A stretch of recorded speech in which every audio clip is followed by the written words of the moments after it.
E aí, pessoal, como é que vocês estão? Tudo bem com vocês? Você está no canal Tiago Gomes, Tiago Gomes, né? 92.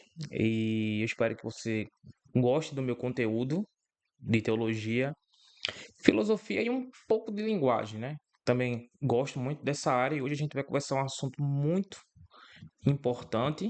Mas antes de a gente começar esse assunto, eu gostaria de fazer um comentário sobre os meus últimos três vídeos, em especial sobre o antepenúltimo vídeo, sobre o Gênesis e a mitologia, porque ao longo do canal, os meus vídeos, eles tratam de temas, de passagens obscuras, de temas complexos, e eu acho muito importante falar sobre isso, conversar sobre isso, aqui ou em qualquer lugar que seja, quando eu falo sobre a parte teológica da Bíblia e tal. E meu antepenúltimo vídeo, acho que é o parte um, né? Ele está atualmente com 320 visualizações. Isso assim, eu não sei nem quantas vezes é mais do que o padrão de visualizações que os meus vídeos têm.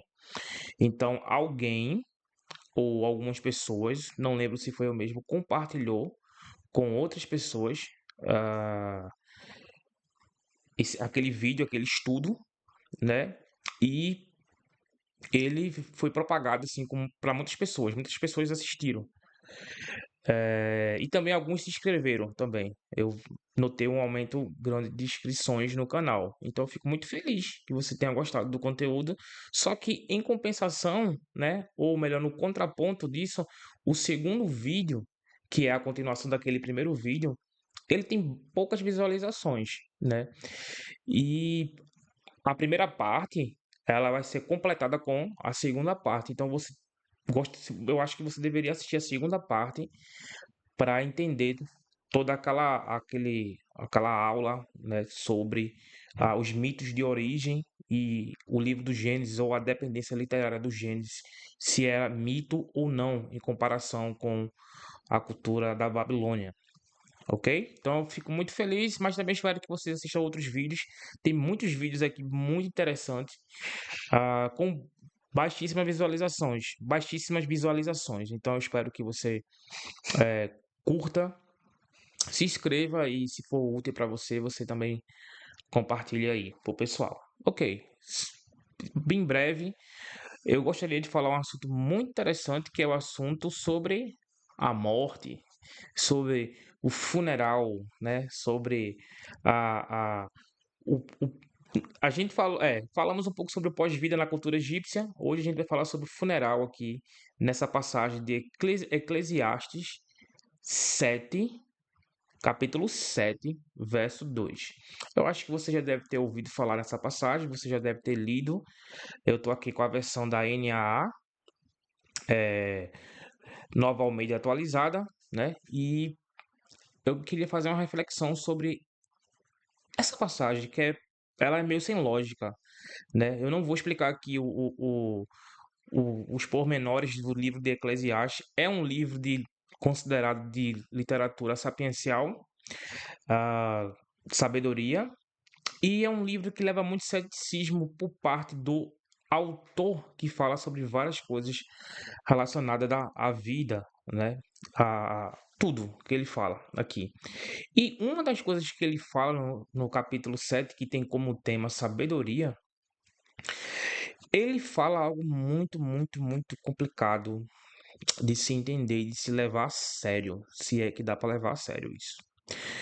É melhor ir a uma casa onde há luto do que ir a uma onde há festa. Casa com luto, casa com festa. Pois, aqui vem a explicação. Pois onde há luto, lembramos que um dia também vamos morrer. E os vivos nunca devem esquecer disso. Olha que interessante. Ele compara duas situações ah, atípicas, a qual ele fala que é melhor ir a uma casa onde há um luto ou há um funeral, algumas versões trazem assim, do que ir a uma festa, porque onde há o luto, onde há luto, aqui ele faz uma generalização, né? Mas embora ele esteja falando da casa em específico, por conta do contexto do verso da parte anterior. Lembramos que um dia também vamos morrer. Por que que, assim, qualquer pessoa em sã consciência diria que é muito melhor estar em uma casa onde há festas do que um funeral. Um funeral é horrível, é complicadíssimo. E antes de tentar refletir um pouco sobre esse texto, esse verso de Eclesiastes, é, é muito interessante, porque um dos assuntos tabus que a gente poderia dizer é o assunto da morte, né? Você já parou para pensar que em cada segundo, minuto, hora, estamos em um caminho, em uma fila para a morte, né? Para passarmos daqui para outro lugar, ok? Isso no curso natural da nossa vida, né? Sem interrupções, sem acidentes, sem doenças graves que interrompam a nossa breve estadia, breve vida que é aqui. E é breve mesmo.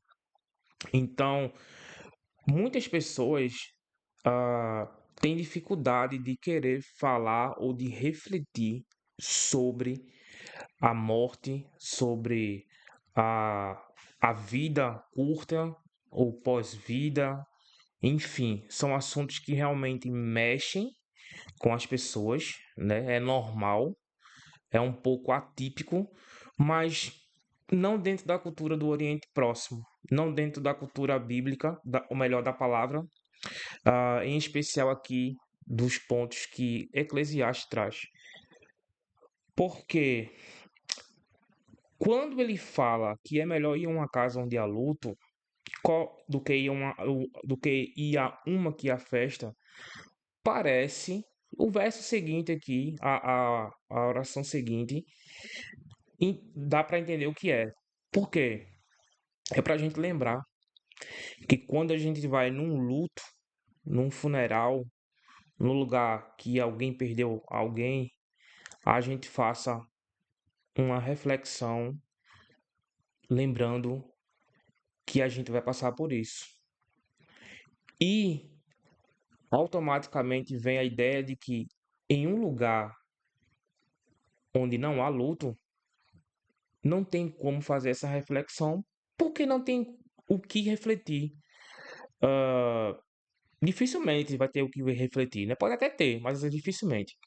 Numa festa, né? Numa balada, num aniversário, numa rave, você dificilmente vai refletir que um dia você vai morrer, que um dia vão fazer o seu luto, que você está caminhando para esse processo num curso natural que pode ser interrompido por N fatores, acidentes, doenças, mal súbitos e assim vai.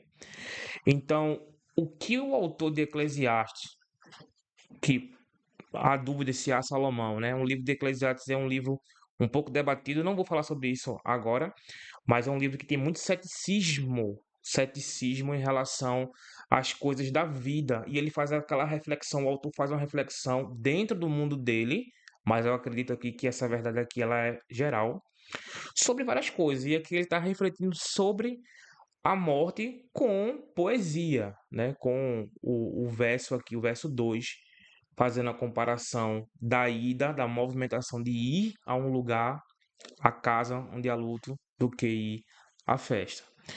Então, é um texto, para mim, muito interessante.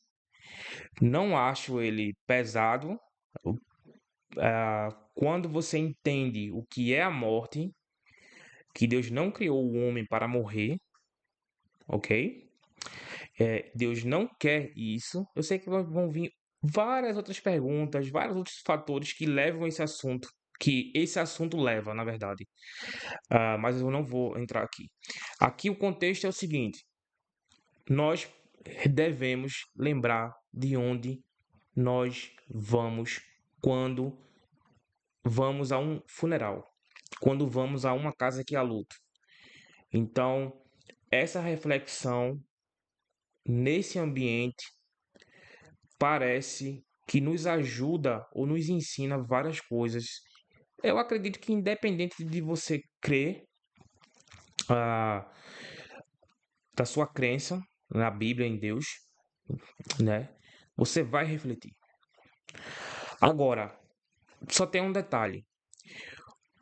Quando a gente, por mais que chateie a gente, ou por mais que um luto seja complicado, você já deve ter perdido alguém, eu já perdi alguém, em algum momento mais à frente, espero que muito longe, bem velho, bem velhinho, vão nos perder, né? Farão o nosso luto, farão o nosso funeral, né?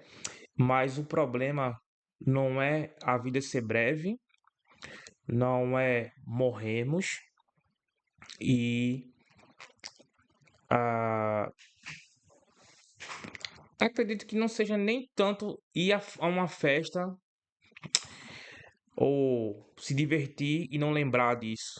Acredito que você não pode, eu e você, a gente não pode passar os nossos 70, 80, 90, alguns 100 anos sem conhecer a Deus. Ou melhor, sem conhecer Deus, né? A graça, a, ela vai alcançar você.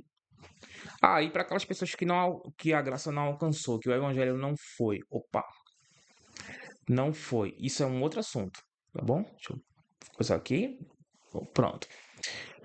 Mas passar essa vida sem conhecer a Deus, sem ser justificado por ele, ter a fé nele, esse é o grande problema. Aí complica. Aí o negócio é tenso. Rejeitar todas as oportunidades, todas as chances que tivemos na breve vida, a vida é muito breve, e passarmos dessa, ou né, então, alguns entendem que há um sono ou dormir, né? Enfim, não vou entrar nesse mérito. Outros acreditam sim que há sim a consciência está num local com Deus, né? Descansando, mas não necessariamente em um sono. Enfim, passar a vida sem aceitar o evangelho é complicado. Complicado porque em várias passagens a gente observa Jesus ensinando nos evangelhos que temos que confessar o nome dele, temos que acreditar na nossa justificação, ele nos perdoou todos os nossos pecados e temos que proclamar o seu nome. Então, é aí que está o detalhe. Eu sei que sai um pouquinho só do tema aqui de Eclesiastes, né? Mas a reflexão resumida é que quando você vai a um local de luto, você tem que lembrar que um dia você vai passar por isso, ok? E uma vez que isso acontece, é melhor estar lá do que estar num local ou uma casa com festa, porque não tem o que refletir sobre a vida, a morte. Pode até ter, não como um luto. Essa é a ideia que eu entendo aqui de Eclesiastes, capítulo 7, verso 2. E aí, você entende isso também? Claro que há alguns outros fatores dentro da literatura de sabedoria que a gente poderia conversar, mas esse vídeo aqui é um vídeo bem cru, bem sem partes técnicas. Simplesmente partes de reflexão mesmo. Como é que você entende esse texto aí? Se você gostou do vídeo, se você entende de forma diferente ou quer acrescentar alguma coisa, deixa nos comentários e fala para mim o que você entendeu. E mais uma vez, pessoal, se inscreva no canal, e compartilhe o vídeo. Se essa reflexão aqui, eu sei que você já perdeu alguém, já teve luto, né? E não querendo desanimar você e nem a mim, vamos ter mais lutos mais para frente, porque é normal. Daqui a 80, 90, 100 anos, ninguém que a gente conheça atualmente ou provavelmente vai estar vivo. Inclusive, podendo ser inclusive a gente. Então, é muito importante essa passagem aqui que é breve, né? Que o máximo que se pode chegar a alguns com 100 anos, 80 anos, outros nem isso. Então é muito interessante esse texto aqui. Espero que você goste do vídeo e não é para se sentir chateado ou triste, é simplesmente para você refletir, ok? Um abraço e até a próxima.